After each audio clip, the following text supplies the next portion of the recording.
नमस्कार विद्यार्थी मित्रांनो, अभ्यास मित्र परिवारामध्ये तुम्हा सर्वांचं स्वागत आहे. मित्रांनो, आज आपण 11 ऑगस्ट 2025 रोजीचं करंट अफेअर्सचं सेशन इथं बघणार आहोत. जर तुम्ही ही सिरीज डेली बघत असाल तर लाईक करा, चॅनलला सबस्क्राईब करायला विसरू नका.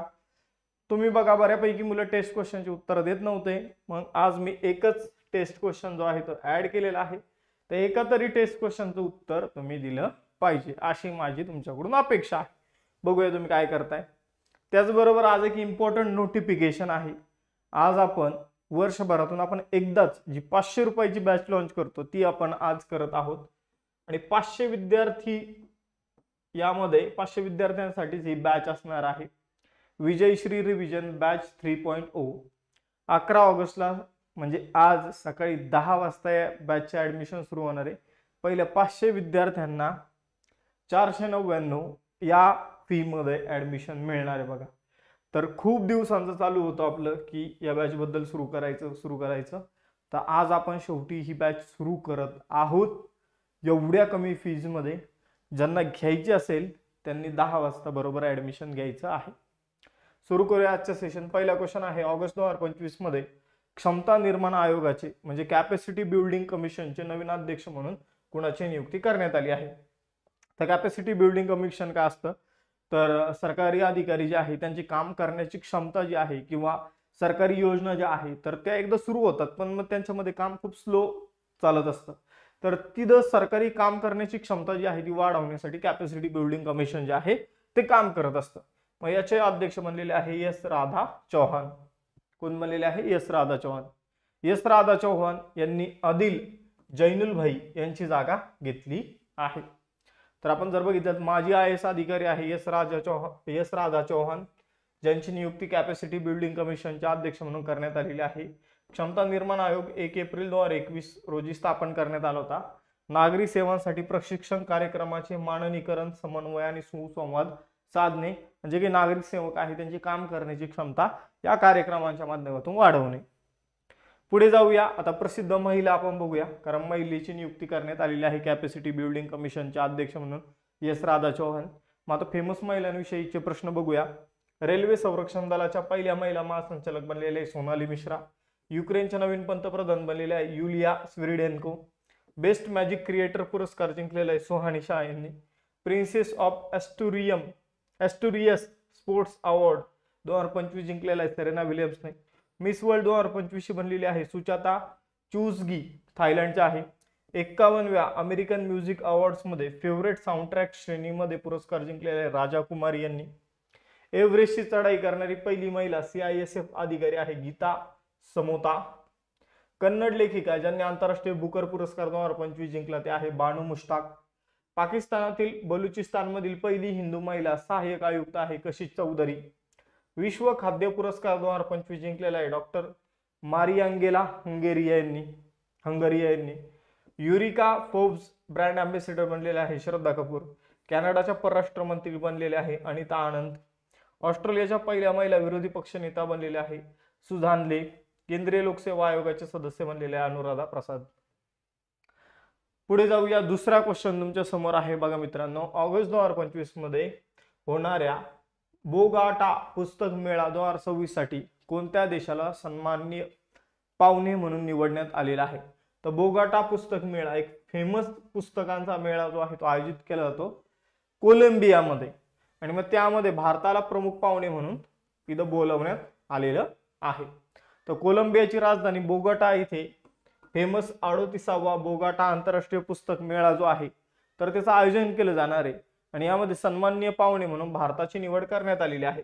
तर भारत आणि कोलंबिया यांचे संबंध मजबूत करणे आणि सांस्कृतिक संबंध जे आहे तर ते जगाला दाखवून देणे दोन देशांमधील, यासाठी भारताला प्रमुख पाहुणे म्हणून बोलवण्यात आलेलं आहे कोलंबियामध्ये.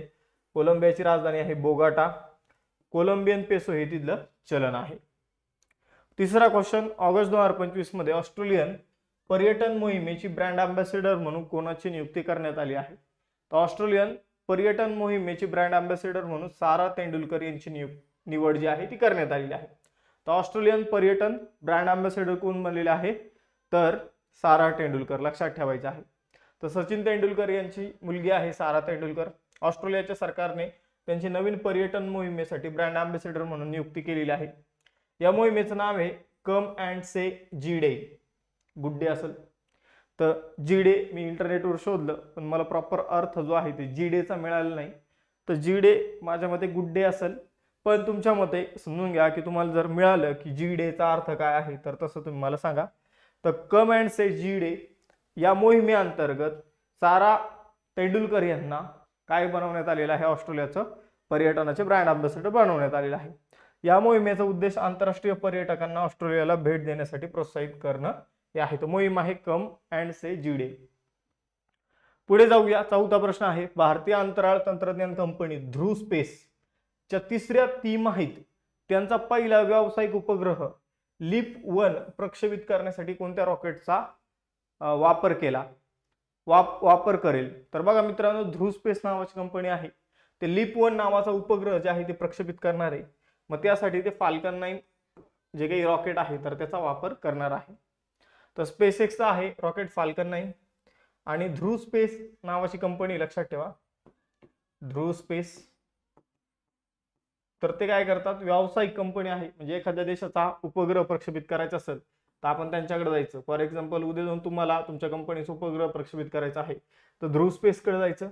मग ध्रुव स्पेस काय करते, तर वेगवेगळ्या ज्या काही समजून घ्या ज्या एजन्सी आहे ज्यांच्याकडे रॉकेट वगैरे आहे, अंतराळ विषयक स्पेस एजन्सी जी आहे, तर त्यांच्याशी संवाद साधून योग्य त्या दरामध्ये त्यांचा उपग्रह प्रक्षेपित करण्याचं काम करत असते.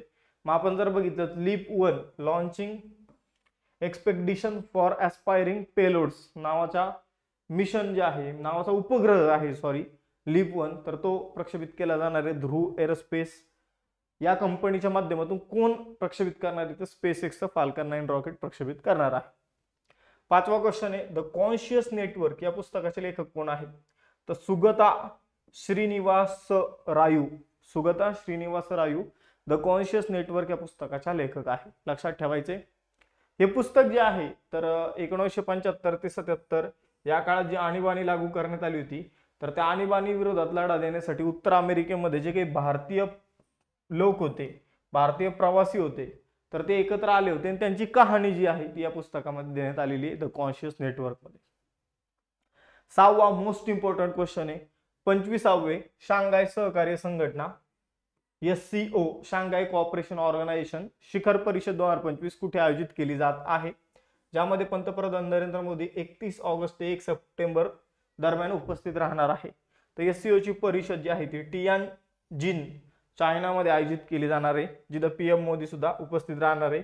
तर गलवान व्हॅली इन्सिडन्स तुम्हाला माहित असेल की भारत आणि चीन सैनिकामध्ये काय झाली होती, तर छोटीशी आपण म्हणू छोटंसं युद्ध झालं होतं. तर आपण जर बघितलं तर तो जो इन्सिडन्स होता त्यानंतर हे दोन नेते जे आहेत ते अशा मोठ्या व्यासपीठावर जास्त काही भेटले नव्हते. पण आता त्यानंतर पंतप्रधान नरेंद्र मोदी आणि शी जिनपिंग जे आहे तर ते भेटणार आहे आणि शी जिनपिंग पंतप्रधान नरेंद्र मोदी चायनात सुद्धा जाणार आहे. तर 31 ऑगस्ट आणि 1 सप्टेंबरला SCO ची ही बैठक चीनमधील टियानजिन या शहरामध्ये आयोजित तिचं केलं जाणार आहे. तर ही कितवी SCO ची परिषद असणार आहे, तर 25वी परिषद असणार आहे. लक्षात ठेवा. आपण जर बघितलं 2020 मध्ये गलवान नंतर पंतप्रधान नरेंद्र मोदीचा हा पहिला चीन दौरा असणार आहे. या वर्षीची थीम काय आहे, तर upholding the Shanghai spirit SCO on the move. तर अशी थीम आहे, upholding the Shanghai spirit SCO on the move. आता बघा मित्रांनो, SCO हे वर्ष जे आहे ते शाश्वत विकासाचे SCO वर्ष म्हणजे सस्टेनेबल डेव्हलपमेंट SCO इयर म्हणून सेलिब्रेट करत आहे. SCO शांघाय कॉर्पोरेशन ऑर्गनायझेशन जर आपण बघितला तर हा मध्य आशिया आणि आशिया खंडातील देशांचा आपण जर बघितलं तर एक समूह आहे. 15 जून 2001 मध्ये बीजिंग मध्ये याची स्थापना झालेली आहे. नूरलान एरमेंक बायव हे त्याचे सरचिटणीस आहे. मुख्यालय बीजिंग चायनामध्ये आहे. 10 देश सदस्य आहे. आपण जर बघितलं 9 जून 2017 रोजी असताना येथे जी काही SCO ची परिषद झाली होती तिथं भारत पूर्ण सदस्य बनला होता. याच वेळी पाकिस्तान या परिषदेचा पूर्ण सदस्य झालेला आहे. SCO ची पहिली बैठक जी आहे ती 23 सप्टेंबर 2003 रोजी बीजिंग चायनामध्ये झाली होती. बघा मित्रांनो, मी तुम्हाला सुरुवातीलाच माहिती दिली की आज ही बॅच 10 वाजता लॉन्च होत आहे. ज्यांना ऍडमिशन घ्यायचं असेल तर त्यांच्यासाठी फक्त 499 रुपये फी असणार आहे. राज्यसेवेच्या पूर्व परीक्षेचे जीएसचे सगळे विषय तुमची इथं रिवाईज करून घेतले जाणार आहे. त्याचबरोबर ग्रुप सीच्या रिव्हिजनसाठी सुद्धा आपण बॅच सुरू केलेली आहे. ग्रुप सी मेन्सच्या रिव्हिजनसाठी तर ती ही बॅच आहे, विथ टीचर वगैरे तुम्ही बघू शकता. राज्यसेवेसाठी आणि कंबाईनसाठी आपण फाउंडेशन बॅचेस जे आहे ते सुरू केलेले आहे. त्यानंतर फक्त पूर्व परीक्षेची डिटेल स्वरूपात बॅच पाहिजे असेल तर कंबाईनसाठी विजेता बॅच 1 आहे आणि राज्यसेवेसाठी विजयश्री बॅच 2 आहे. विजयश्री बॅच 3 जी आहे ती रिव्हिजन बॅच आहे. जर तुम्हाला एकदम डीप मध्ये टेस्ट सिरीज वगैरे सगळं पाहिजे असेल तर विजयश्री बॅच 2 तुम्ही घेऊ शकता. त्याचबरोबर 21,000 प्लस PYQ ची देखील आपण बॅच सुरू केलेली आहे. पुढे जाऊया. या नोट्स ही टेस्ट सिरीज तुम्हाला ऍप्लिकेशन मध्ये मिळणार आहे. बघा मित्रांनो, प्रत्येक बॅचवर डिस्काउंट आहे. कसं मिळवायचं तर तुम्ही ऍप इन्स्टॉल केल्यानंतर तुम्हाला त्यामधून बॅच निवडायची आहे. बॅच निवडल्यानंतर जर तुम्हाला तिथं जी काही बॅच तुम्ही निवडलेली आहे, सिलेक्ट केलेली आहे, तर त्यावर एकदम शेवटी यायचं have coupon code apply here नावाचा ऑप्शन दिसेल, तर तिथे CJ लाईव्ह कुपन कोड टाका आणि अप्लाय करा. फॉर एक्झाम्पल आज ही जी बॅच असणार आहे ही तुम्हाला 499 रुपयामध्ये मिळणार आहे, पण ऍक्च्युअलीची फी जी आहे ती तुम्हाला तिथे दिसताना 555 रुपये दिसेल. 555 रुपये दिसेल. जसं तुम्ही तिथं कुपन कोड टाकाल तर तसं ही 499 रुपये फी मध्ये तुम्हाला डिस्काउंट करून या फी मध्ये ऍडमिशन मिळून जाईल. तर याची सगळ्यांनी नोंद घ्यायची आहे. बघा मित्रांनो, जसं तुम्ही कुपन अप्लाय करणार तसं फी मध्ये डिस्काउंट होणार आहे. पुढे जाऊया. 7वा इम्पॉर्टंट क्वेश्चन आहे बघा आपल्यासाठी. ऑगस्ट 2025 मध्ये जागतिक क्रीडा स्पर्धा कुठे सुरू झाल्या आहेत? तर जागतिक क्रीडा स्पर्धा ज्या आहे तर त्या चेंगडू चीन मध्ये होणार आहे. मग आपण जर बघितलं तर ज्या खेळांचा मोस्ट ऑफ द ज्या खेळांचा ऑलिम्पिक मध्ये समावेश होत नाही तर ते खेळ या जागतिक क्रीडा स्पर्धामध्ये आपल्याला बघायला मिळतात. काही खेळ ऑलिम्पिक मधले पण आहे, तर जे खेळ मोस्टली ऑलिम्पिक मध्ये नसतात तर ते खेळ आपल्याला या स्पर्धामध्ये बघायला मिळतात.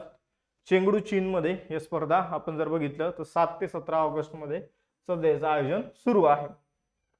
भारत 5 खेळामध्ये सहभागी होणार आहे, त्यासाठी 17 सदस्यीय संघ जो आहे तो सहभागी झालेला आहे. ऑलिम्पिक मध्ये समाविष्ट नसलेले बऱ्यापैकी खेळ यामध्ये असतात. आपण जर बघितलं तर भारत जो आहे तो तिरंदाजी, बिलियर्ड्स, रोलर स्केटिंग, उशू, रॅकेटबॉल यामध्ये सहभाग घेणार आहे. या स्पर्धेची 12वी आवृत्ती आहे. 11वी स्पर्धा जी आहे ती 2022 मध्ये बर्मिंगहम, अलाबामा, युनायटेड स्टेट्स मध्ये झाली होती. आणि आता आपण जर बघितलं तर 12वी स्पर्धा जी आहे तर ती कुठे आयोजित करण्यात येत आहे? चायनामध्ये, चेंगडू या ठिकाणी. पुढे जाऊया. 8वा प्रश्न. भारतातील पहिले captive non public network launch करण्यासाठी कोणत्या रिफायनरी कंपनीने BSNL सोबत करार केलेला आहे? तर बघा, कॅप्टिव्ह नॉन पब्लिक नेटवर्क म्हणजे काय?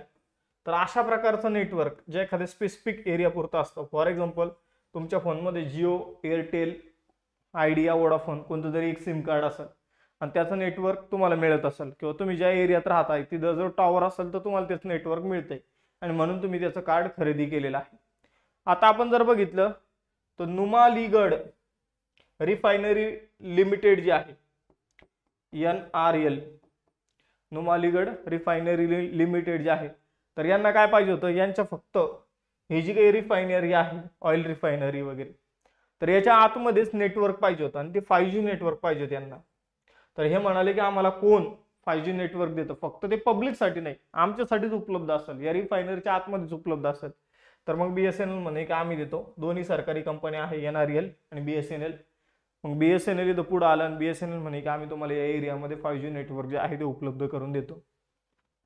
तर बघा, सरकारी मालकीची BSNL कंपनी जी आहे तर ती सरकारी मालकीची रिफायनरी जी आहे नुमालीगड रिफायनरी लिमिटेड, तर यांच्यामध्ये एक करार झालेला आहे 5G नेटवर्कसाठी. आणि एक खाजगी 5G नेटवर्क असणार आहे, नागरिकांसाठी ओपन नसणार आहे, म्हणून त्याला CNPN असं म्हणून ओळखलं जाणार आहे, कॅप्टिव्ह नॉन पब्लिक नेटवर्क. आता तुम्हाला कळलं असेल की याचा अर्थ नेमका काय आहे. तर आपण जर बघितलं हे एका प्रकारचं 5G नेटवर्क असणार आहे, पण खाजगी असणार आहे, लोकांसाठी उपलब्ध नसणार आहे. पुढे जाऊया. 9वा प्रश्न. भारत अर्थ मूव्हर्स लिमिटेड ने वंदे भारत, अमृत भारत आणि मेट्रो रेल कोच तयार करण्यासाठी ब्रह्मा नावाचा नवीन प्लांट कुठे स्थापन करण्याची घोषणा केली आहे? बघा मित्रांनो, ही BEML नावाची कंपनी जी आहे महत्वाची, लक्षात ठेवा, भारत अर्थ मूव्हर्स लिमिटेड, कारण भारतासाठी पहिली स्वदेशी बुलेट ट्रेन तयार करणारी कोणती कंपनी आहे तर ही BEMLच आहे. त्याचबरोबर जर बघितलं तर हे पहिली जी काही आपण जर बघितलं तर Vande Bharat train, bullet train याचे जे काही डबे ही तयार करणार आहे मित्रांनो, तर यासाठी तिने निवड केलेली आहे रायसीना मध्य प्रदेशची. तर आपण जर बघितलं तर वंदे भारत, अमृत भारत आणि मेट्रो रेल कोच तयार करण्यासाठी तिने रायसीना मध्य प्रदेश मध्ये ती काय करणार आहे, एक प्लांट उमरिया गावात स्थापन करणार आहे, जिथे 1800 कोटी रुपयाची गुंतवणूक केली जाणार आहे. तर भारतातली पहिली स्वदेशी बुलेट ट्रेन विकसित करण्याचा कॉन्ट्रॅक्ट कोणाला मिळालेला आहे, तर BEML. एक्स्ट्रा पॉइंट लक्षात ठेवा. पुढे जाऊया 10वा क्वेश्चन. ऑगस्ट 2025 मध्ये भारताच्या अन्नू राणीने इंटरनॅशनल विस्लॉ मॉनियाक मेमोरियल येथे महिलांच्या भालाफेक स्पर्धेत कोणतं पदक जिंकलं. तर अन्नू राणीने ही जी काही स्पर्धा आहे इंटरनॅशनल विस्लॉ मॉनियाक मेमोरियल, तर यामध्ये तिने सुवर्ण पदक जे आहे ते जिंकलेलं आहे. बघा मित्रांनो, आपण जर बघितलं तर तिने 62.59 मीटर भाला फेकून सुवर्ण पदक जिंकलेलं आहे. 11वा प्रश्न आहे. ऑगस्ट 2025 मध्ये केंद्रीय मंत्री अन्नपूर्णा देवी यांनी संयुक्त राष्ट्र महिलांच्या प्रमुख क्षमता बांधणी कार्यक्रमाच्या दुसऱ्या आवृत्तीचं शीलीड्स 2चं उद्घाटन कुठे केलं. तर बघा मित्रांनो, केंद्रीय मंत्री अन्नपूर्णा देवी यांनी संयुक्त राष्ट्र महिलांची प्रमुख क्षमता बांधणी कार्यक्रम जो आहे त्याची दुसरी आवृत्ती शीलीड्सचं उद्घाटन नवी दिल्लीमध्ये केलेलं आहे. तर महिलांविषयक कार्यक्रम आहे शीलीड्स, लक्षात ठेवा. याचा उद्देश महिलांना विविध क्षेत्रामध्ये नेतृत्वाची भूमिका घेण्यासाठी सक्षम करणे हे आहे. जे काही अन्नपूर्णा देवी आहे ते केंद्रीय महिला आणि बालविकास मंत्री आहे. पुढे जाऊया 12वा प्रश्न. स्पर्धा परीक्षेची तयारी करणाऱ्या विद्यार्थ्यांसाठी भारतातील पहिलं AI संचालित शिक्षण ऍप जे आहे टुटोज कोणत्या संस्थेने लॉन्च केलं आहे. तर हे जे काही टुटोज ऍप जे आहे तर ते IIT पलक कडने लॉन्च केलेलं आहे. डाउनलोड करून ठेवा, मदत करेल. तर आपण जर बघितलं तर टुटोज ऍप जे आहे किंवा टुटोज ऍप जे आहे ते IIT पलक कडने तयार केलेलं आहे. स्पर्धा परीक्षेची तयारी करणाऱ्या विद्यार्थ्यांसाठी हा एक आर्टिफिशियल इंटेलिजन्सवर आधारित शैक्षणिक ऍप असणार आहे. हे ऍप विद्यार्थ्यांना त्यांच्या गरजेनुसार वैयक्तिक शिक्षण अनुभव प्रदान करण्यासाठी कृत्रिम बुद्धिमत्ता वापरतं, ज्यामुळे तयारी सुधारण्यास मदत होते. तुम्हाला जर काही प्रॉब्लेम येत असेल अभ्यासामध्ये तर तुम्ही यामध्ये टाकून त्या गोष्टी सॉल्व्ह करू शकता. आज फक्त एकच टेस्ट क्वेश्चन आहे, जास्तीत जास्त मुलांनी उत्तर द्या. 25वा शांघाय सहकार्य संघटना शिखर परिषद कुठे आयोजित करण्यात येणार आहे याचं सगळ्यांनी उत्तर द्यायचंय. अशा प्रकारे लेक्चर आपलं इथे समाप्त होतोय. आज एक महत्त्वाची बॅच आपण लॉन्च करतोय. कुपन कोड यूज करा CJ लाईव्ह. टेलिग्राम चॅनल, इंस्टाचं पेज सुद्धा इथं तुम्हाला काय करायचं आहे तर जॉईन करून ठेवायचं, म्हणजे तुम्हाला लेक्चरच्या वेळेत नोटिफिकेशन येत जातील. मग थांबूया आपण इथं, भेटूया नेक्स्ट सेशनमध्ये. चलो बाय बाय एव्हरीवन, जय हिंद.